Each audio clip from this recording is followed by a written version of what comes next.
بالعالمین والصلاة والسلام على سید الانبیاء والمرسلین وعلى آلہ واصحابہ اجمعین۔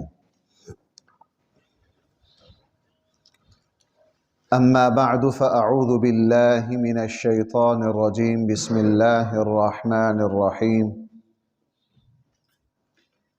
والمحصنات من النساء إلا ما ملكت أيمانكم كتاب الله عليكم وأحل لكم ما وراء ذلكم أن تبتغوا بأموالكم محسنين غير مسافحين فما استمتعتم به منهن فآتوهن أجورهن فريضة ولا جناح عليكم فيما تراضيتم به من بعد الفريضة ان اللہ کان علیما حکیما۔ صدق اللہ مولانا العظیم۔ کل جو چوتھے پارے کے آخر میں وہ رشتے جو اللہ جل جلالہ نے نکاح کے اعتبار سے انسان کے لیے حرام قرار دیے ہیں، ان کی تفصیل اور ان کے پیچھے جو شریعت کے مقاصد اور حکمت تھی وہ کل کے درس میں نے عرض کی تھی۔ ان میں سے آخری رشتہ یہ آیا تھا والمحصنات من النساء، وہ عورتیں جو کسی کے نکاح میں ہوں۔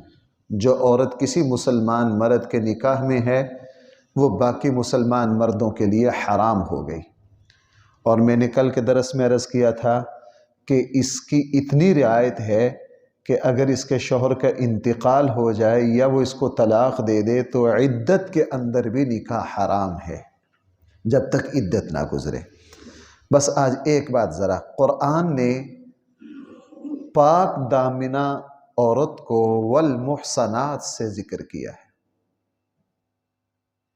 محصنات یہ حصن سے نکلا، حصن کہتے ہیں قلعے کو۔ حصن کسے کہتے ہیں؟ قلعے کو۔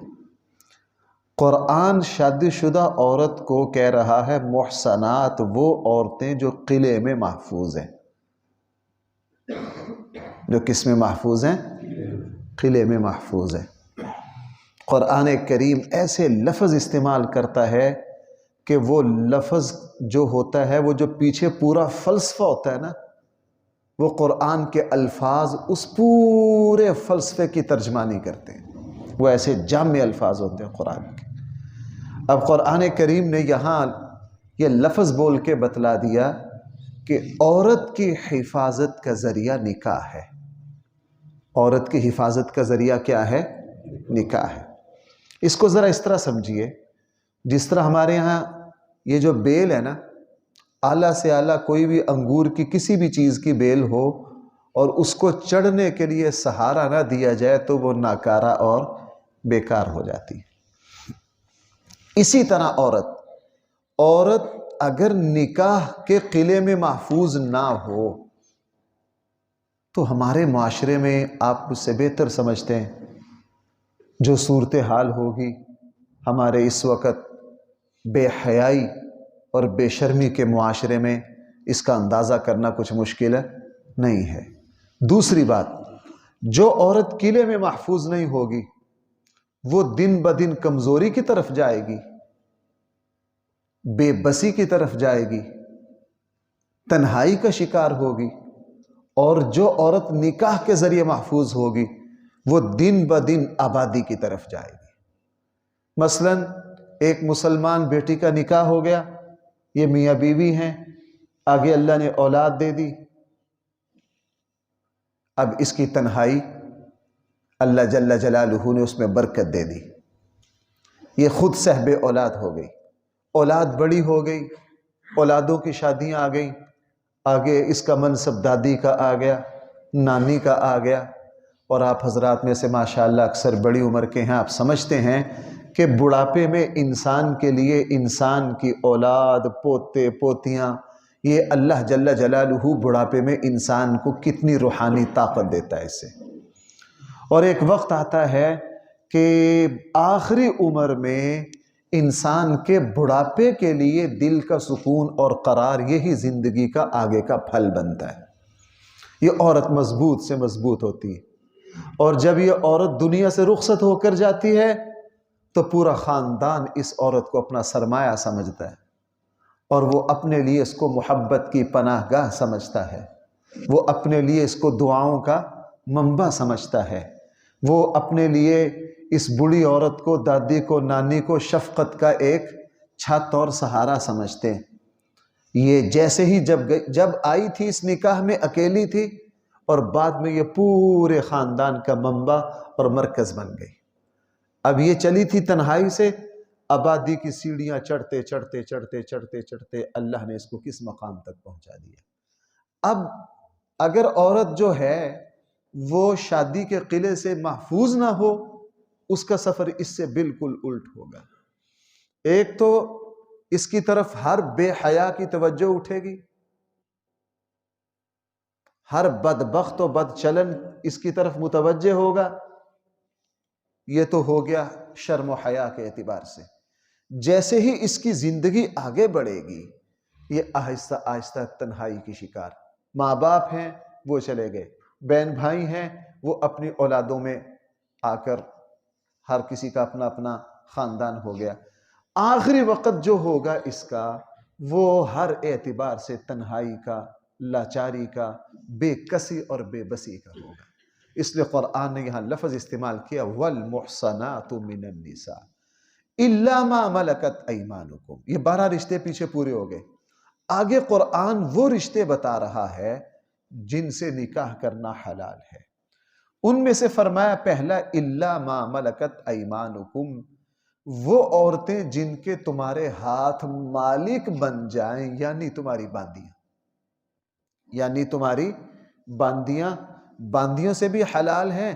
اور ذرا ایک لائن چھوڑ کر آگے دیکھیے وَأُحِلَّ لَكُمْ مَا وَرَاءَ ذَلِكُمْ، ان کے علاوہ اور عورتوں سے بھی تمہارے لیے نکاح حلال ہے۔ چونکہ یہ قرآن کی قانونی آیات ہیں، اس لیے میں ان کو ذرا تفصیل سے کھول کھول کے بیان کر رہا ہوں۔ اب یہاں دو باتیں سمجھیے۔ جو عورتیں حرام ہیں ان کی لسٹ اور فہرست بتا کر قرآن نے فرمایا جو حلال ہیں ان میں سے پہلی ہے إِلَّا مَا مَلَكَتْ أَيْمَانُكُمْ، مگر وہ عورتیں حلال ہیں کہ تمہارے ہاتھ ان کے کیا بن جائیں؟ مالک، یعنی وہ تمہاری باندیاں ہوں، وہ تمہاری کیا ہو؟ اب یہ باندی، یہ بھی وہ مسئلہ ہے جس کے بارے میں اسلام پر بہت زبان کھولی گئی ہے، اسلام پر بہت اعتراضات کیے گئے ہیں۔ چونکہ ہمیں باندی کے اعتبار سے اسلام نے نکاح کا نظام کیا رکھا ہے، ہم چونکہ اس کو سمجھتے نہیں، مسلمان سمجھتے نہیں، اور بڑے بڑے اسلام کے دشمن اچھی طرح سمجھتے ہیں، وہ جان بوجھ کر اسلام پر، ان کو پتہ مسلمانوں کو اپنی کتاب کا، اپنی تعلیمات کا پتہ تو ہے نہیں۔ اب یہ جو باندی ہے، اس میں نکاح کا اسلام نے اس سے فائدہ اٹھانے کا کیا طریقہ کار رکھا ہے؟ اگر میں اس کو ایک لفظ میں اس کو عرض کروں تو آپ یہ سمجھیے کہ اسلام نے باندی کو باندی سے اٹھا کر بیوی کے درجے پر لے آیا ہے۔ باندی سے اٹھا کر کس درجے پر لے آیا ہے؟ بیوی کی۔ اس کی ذرا تھوڑی سی تفصیل سمجھ لیجئے۔ یہ بات میں بارہا عرض کرتا ہوں کہ غلام اور باندیوں کا موجد اسلام نہیں ہے۔ بھائی اس کا موجد اسلام، یہ پوری دنیا میں اسلام سے پہلے چلے آ رہے تھے۔ اللہ کے نبی نے جب پوری انسانیت کے حالات پر نظر ڈالی تو انسانیت کا وہ طبقہ جو غلامی اور باندی میں تھا، اس پر بھی بہت ظلم ہو رہے تھے۔ نبی کریم صلی اللہ علیہ وسلم ان کو ایک منٹ میں ختم نہیں کر سکتے تھے۔ آپ علیہ السلام نے ایسے احکام دیے جس سے ان غلاموں کو، باندیوں کو ان کے حقوق ملے، اور آہستہ آہستہ یہ غلام اور باندی والا مسئلہ خود کیا ہو جائے؟ ختم ہو جائے۔ اسلام اس مسئلے کا موجد نہیں ہے، ہاں اسلام اس مسئلے کا مصلح ہے، اس کی اصلاح کرنے والا ہے۔ اس کی کیا کرنے والا ہے؟ غلاموں کی تفصیل میں کئی مرتبہ بیان کرتا ہوں، باندی کی یہ چونکہ یہاں آیت آئی ہے، ذرا باندیوں کی تھوڑی تفصیلات کھولیں۔ اور اس سے پہلے مستشرقین، اسلام کے دشمن جو خاکہ پیش کرتے ہیں، وہ ایسے نماز سے پہلے میں ایک بدبخت کی ایک وہ حوالہ کے لیے اس کے الفاظ دیکھ رہا تھا، وہ ایسے گھنونے، ایسے گھٹیا الفاظ کے انسان اس کو زبان پر بھی نہیں لا سکتا۔ اب میں شرم و حیا کے دائرے میں تھوڑا سا صورتحال واضح کرنے کے لیے تعبیر. اب ایک بدبخت اسلام کے خلاف لکھتے لکھتے وہ کہتا ہے کہ جی اسلام میں اصول ہے کہ جب بھی کسی قوم پر حملہ کرو، جب بھی کسی قوم پر حملہ کرو، اس پر قابض ہوتے ہی تم سب کے لیے اسلامی جتنے بھی فوجی ہوں گے ان کو کھلی چھٹی ہے کہ سب سے پہلے وہ اپنی ہوس، جو عورت ہاتھ میں آئے اپنی ہوس مٹائیں اور اس کے بعد پھر کوئی اور کام کریں گے. یہ الفاظ اس کے میں نے بڑے مہذب سے، اس کے الفاظ بہت بے حیائی پر اور اسلام کے خلاف اکثر یہ بات کی. اب ذرا اس کو سمجھیے کہ اسلام نے باندی کا اصول، جب بھی کسی علاقے کو فتح کریں گے، اس علاقے کو فتح کرتے ہی اس علاقے کی عورتوں کو ہاتھ لگانا اسلامی مجاہدین کے لیے ناجائز اور حرام ہے. اسلام میں کیا ہے؟ ناجائز اور حرام. جتنے قیدی ہوں گے، خصوصاً عورتوں کی بات ہو رہی ہے، اب غلاموں کی مسئلے کو الگ کر دیجیے، جتنی باندیاں قید ہوں گی وہ سیدھا جائیں گی اسلامی حکومت کی ملکیت میں، افراد میں نہیں، اسلامی ریاست کی ملکیت میں جائیں گی. اسلامی ریاست اگر ان کو رہا کرنا چاہے اپنا موقع مصلحت کے اعتبار سے ان کو رہا کر دے گی. اللہ کے نبی نے کئی موقع پر ایسا کیا ہے. کبھی ان عورتوں کو گرفتار کر کے اسلامی قیدیوں کا تبادلہ کیا جائے گا کہ جو مسلمان قیدی کافروں کے قبضے میں ہیں ان سے کہیں گے یار ہمارے چھوڑ دو اور اپنے چھڑوا لو. کبھی ایسا کیا جائے گا. کبھی ایسا کیا جائے گا کہ اس قوم سے کہا جائے گا کہ تم فدیہ دے دو، فی باندی اتنے پیسے دے دو، ہم تمہاری عورتیں چھوڑ دیتے ہیں، چونکہ وہ بھی ہمارے ساتھ ایسا ہی کرتے ہیں. اس زمانے میں ایسا ہی تھا. کبھی فدیہ دے کے چھوڑ دیا جاتا. جب یہ تمام ضرورتیں نہ ہوتی تو اسلامی حکومت اپنی مرضی سے، اسلام مجاہدین اور جو جنگی جو انہوں نے جہاد میں حصہ لیا ہے وہ اپنی مرضی سے نہیں. بھائی کون اپنی مرضی سے؟ اسلامی حکومت اپنی مرضی سے وہ باندیاں دے گی. جس طرح نکاح میں انتخاب ہوتا ہے، ریاست انتخاب کرے گی کون سی باندی کس کو دینی. میں اس کو ایک مثال سے واضح کرنا چاہوں گا تاکہ صورتحال سمجھ میں آ جائے. جس وقت کسریٰ کی بیٹیاں گرفتار ہو کر باندی بن کر حضرت عمر کے دربار میں آئیں، حضرت عمر رضی اللہ عنہ نے ان کو صحابہ اکرام میں تقسیم کیا، تو جو کسریٰ کی بیٹیاں تھیں وہ چونکہ شہزادیاں تھیں، بہت پڑھی لکھی تھی، ظاہری حسن و جمال بھی رکھتی تھیں، شاہی خاندان سے حسب و نسب بھی رکھتی تھیں، تو وہ شرم سے پانی پانی کے ہم پر یہ وقت آ گئے. حضرت علی کی ان پر نظر پڑی نا، تو حضرت علی نے حضرت عمر سے کہا امیر المؤمنین یہ بادشاہ کی بیٹیاں ہیں، ان کو اپنی قوم کے معزز لوگوں میں تقسیم کیجیے تاکہ ان کے عزت نفس کیا رہے. اب ان باندیوں کو تو عرب کیا کرتے تھے، جو منظر میں نے اسلام کے خلاف ایک ابھی جو الفاظ ذکر کیے نا، پوری دنیا میں یہ ہوتا تھا. جنگ کے بعد آپ چنگیز خان کی وہ پڑھ کے دیکھ لیجئے کیا ہے، جس کو چاہو قتل کرو، جس عورت سے چاہو فائدہ اٹھاؤ. حضرت عمر رضی اللہ عنہ نے جب کسریٰ کی ان 3 بیٹیوں کو دیکھا تو فرمایا ہاں میں ان کو، جو عرب کے سب سے بڑے شہزادے، تو 3 بندوں کا انتخاب، 3 نوجوانوں کا انتخاب کیا. آپ سارے حضرات جانتے ہیں ان میں سے ایک حضرت حسین کا بھی انتخاب کیا. جو شہر بانو ہے وہ کس کے نکاح میں دی؟ حضرت حسین. اور اسی سے امام زین العابدین پیدا ہوئے. تو پہلی بات یہ ہے کہ جب بھی کسی علاقے پر قبضہ کرے گی اسلامی حکومت، شرط یہ کہ وہ اسلامی حکومت ہو، وہاں کسی عورت کو ہاتھ لگانے کی اجازت ہے، ان سارے مراحل سے گزر کر ریاست ان کو دے گی. اب اگلی بات، جب کسی مرد کے پاس باندی آ گئی، کسی مرد کے پاس، اب اس کو 2 اختیار ہے. وہ اپنی ملازمہ کے طور پر رکھنا چاہے ٹھیک ہے، اگر وہ اس کو بطور بیوی رکھنا چاہے تو جیسے ہی وہ اس کو بیوی بنائے گا، ہے اس کی باندی، صاف کہہ دے گا کہ میں اس کو جسمانی طور پر اپنے لیے رکھ رہا ہوں، تو وہ باندی سارے مردوں کے لیے حرام ہو جائے گی. اور اسلام کے خلاف زبان کھولنے والے کہتے ہیں کہ جی یہ پورے معاشرے کی ہے، جو چاہو کرو. یہ میں بڑے مہذب الفاظ بول رہا ہوں. جس وقت آقا نے اس کو اپنے لیے رکھ لیا وہ سارے مردوں کے لیے کیا ہو گئی؟ حرام ہو گئی۔ تیسری شرط، جب سارے مردوں کے لیے حرام ہو گئی، اس باندی سے جو اولاد ہوگی وہ بیوی سے اولاد ہونے والے کے درجہ میں ہوگی، کوئی فرق نہیں۔ نکاح کے ذریعے جو اولاد ہو، جو بندہ کی وارث بنتی ہے، مرنے کے بعد بھی وراثت اسی کو جاتی ہے، تو اس باندی سے ہونے والی جو اولاد ہے وہ بھی، بھائی میری بات سمجھ پائیں؟ میں آپ کو ایک دو مثالیں دے دیتا ہوں۔ ہارون الرشید کے دو بیٹے ہیں۔ ہارون الرشید کا جو زمانہ ہے یہ مسلمانوں کے عروج کا، تقریباً 72-73 لاکھ مربع میل پر مسلمانوں کی حکومت تھی۔ میں یوں کہہ سکتا ہوں کہ اس وقت آباد دنیا کا سب سے بڑا رقبے پر مسلمانوں کی حکومت قائم تھی۔ مامون الرشید کے دو بیٹے ہیں، محمد الرشید، مامون الرشید، اور جو زبیدہ سے پیدا ہوئے ہیں، اس کی جو بیوی ہیں مشہور ہیں، جنہوں نے نہر زبیدہ بنائی تھی، ان سے محمد الرشید پیدا ہوئے ہیں۔ اور مسلمانوں میں جو عظیم الشان بادشاہ ہوا ہے مامون الرشید، بڑا عالم و فاضل تھا، یہ کس سے پیدا ہوا ہے؟ یہ ہارون الرشید کی باندی سے پیدا ہوا ہے۔ اب باندی سے جو بچہ پیدا ہوا وہ مامون الرشید کا وہ ہارون الرشید کا وارث بھی بنا، اور اس نے مسلمانوں میں عظیم الشان حکومت بھی۔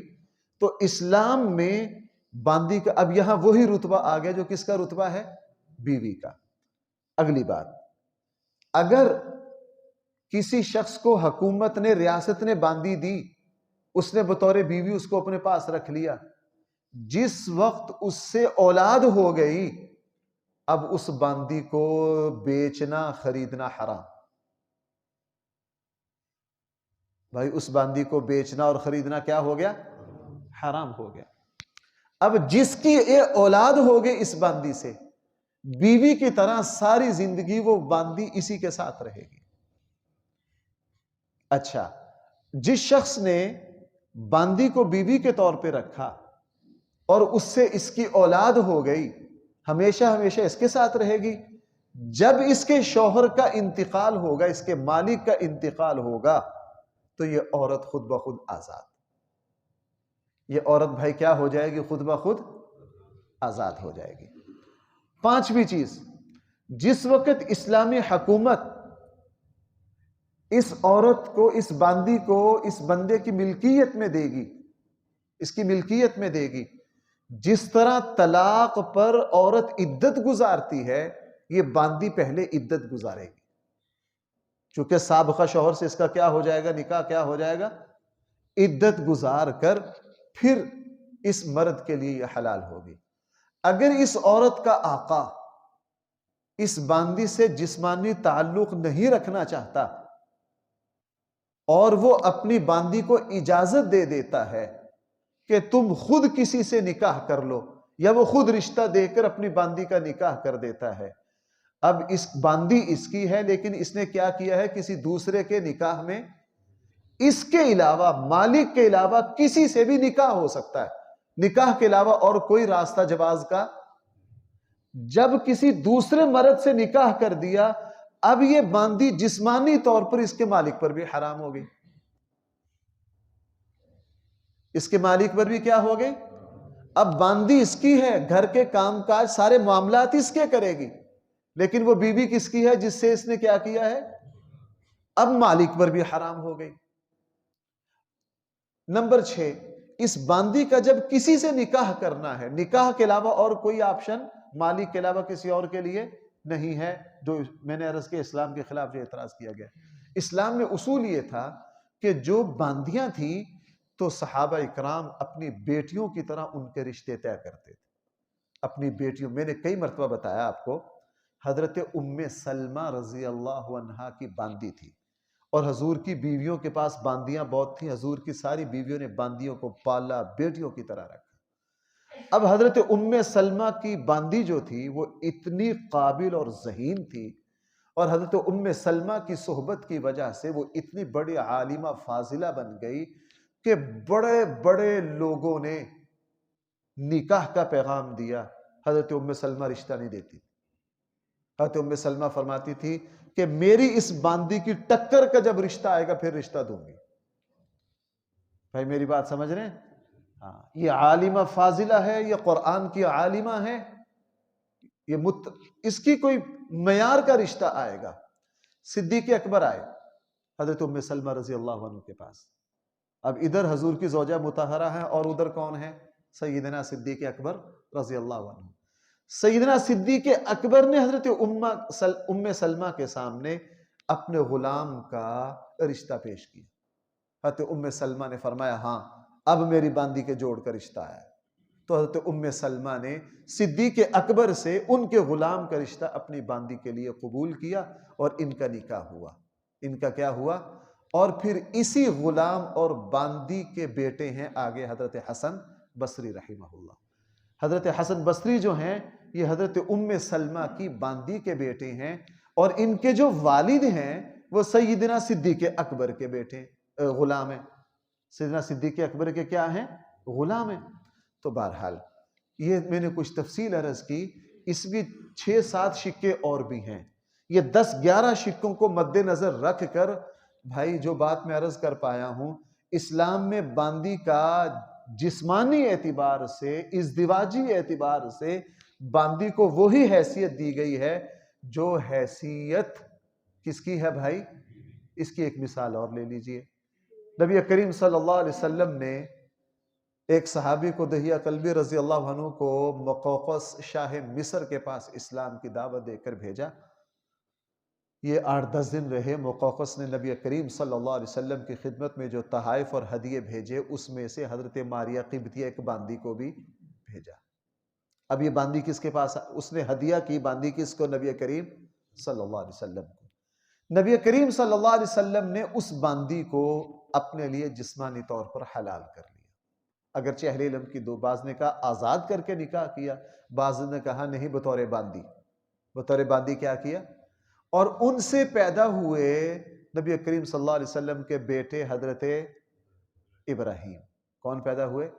اب اس باندی کے بچے کو نبی کریم صلی اللہ علیہ وسلم کے اولاد میں ذکر کیا جاتا ہے کہ نہیں؟ بلکہ رسول اللہ صلی اللہ علیہ وسلم نے اپنے جد امجد حضرت ابراہیم کے نام پر اس بچے کا، اور 17-18 مہینوں کے ہو کر حضرت ابراہیم کا انتقال ہوا۔ نبی کریم صلی اللہ علیہ وسلم کو بہت صدمہ ہوا۔ اب حضرت ماریہ قبطیہ باندی ہیں، لیکن بھائی ام المومنین میں شامل ہیں کہ شامل نہیں ہیں؟